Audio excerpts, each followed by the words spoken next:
What's up, guys? Dave Van Auken here with Fight Bananas, here with the one and only Felicia Spencer.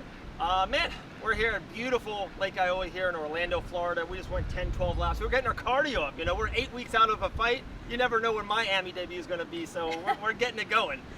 But we're super excited. It's UFC 266 week. We're getting a ton of content out there, and I just love this card. It's stacked. To me, there's a lot of great underdogs and a lot of great prelims. But to me and to everyone right now, it's like a 3-fight card, especially on top. All those posters. Nick Diaz is back, 17-year-old rematch with Robbie Ruthless Lawler. We got the flyweight in the co-main event, flyweight title, Valentina Shevchenko versus Lauren Murphy. And then the main event, featherweight title on the line, Ortega versus Volkanovski. I know there's a lot there I just said, but let me just start on that before getting your pick and your underdog pick, really. What do you think right now? Are you excited as everyone else about the Nick Diaz return?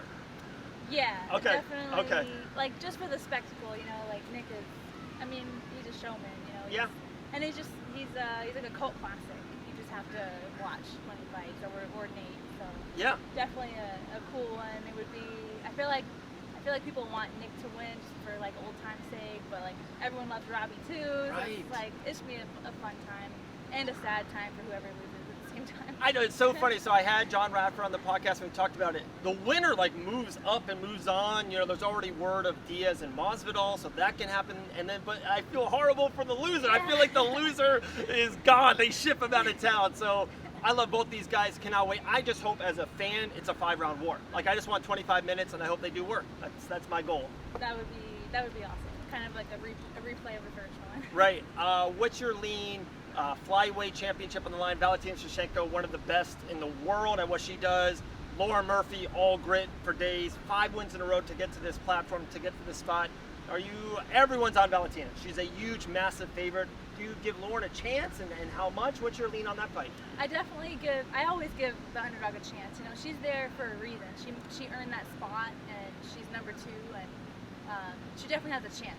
That's not one I would bet on, you know, either way, but so don't put the electric bill on Lauren then. Yeah, don't do that. I mean, but you know, if you got a little extra spare, she's a huge underdog, and just like, you know, I always say, like, you really can't count anybody out. Like, anything can happen, and you know me, I'm always pulling for the underdog. I've been in that position a lot, so so I know it can happen for sure. And like you said, she's gritty, she's grinding. Right.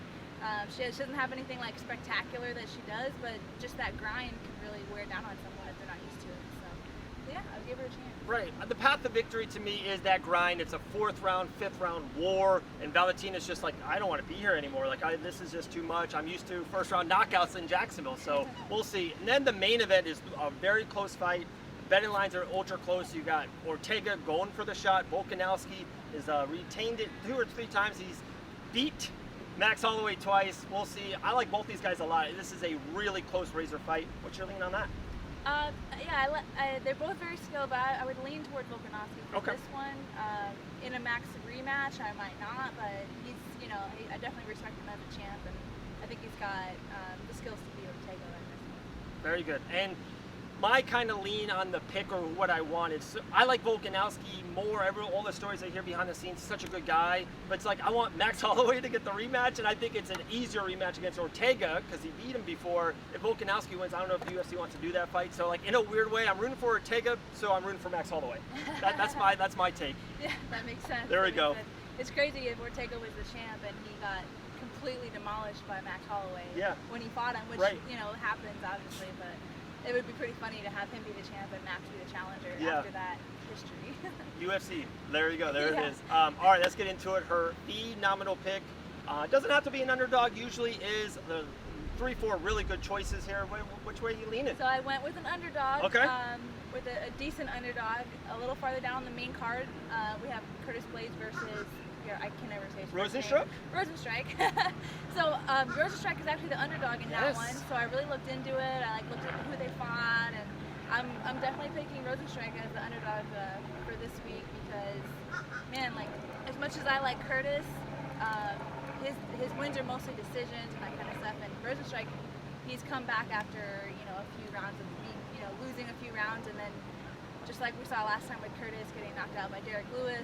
Even doing so well in the fight, it just takes a second, one little mistake, and I think Rosenstruck is good enough to capitalize on any mistake that Curtis would make. So I think later rounds, or probably not a decision. It's probably going to be a later round stoppage, if I had to say. 2 wins in a row for Felicia. Say that a couple times fast. We're going for 3 in a row. And on this one, guys, I 100% agree. I do. I love Rosenstrike in this spot. It's the perfect scenario what we've seen before.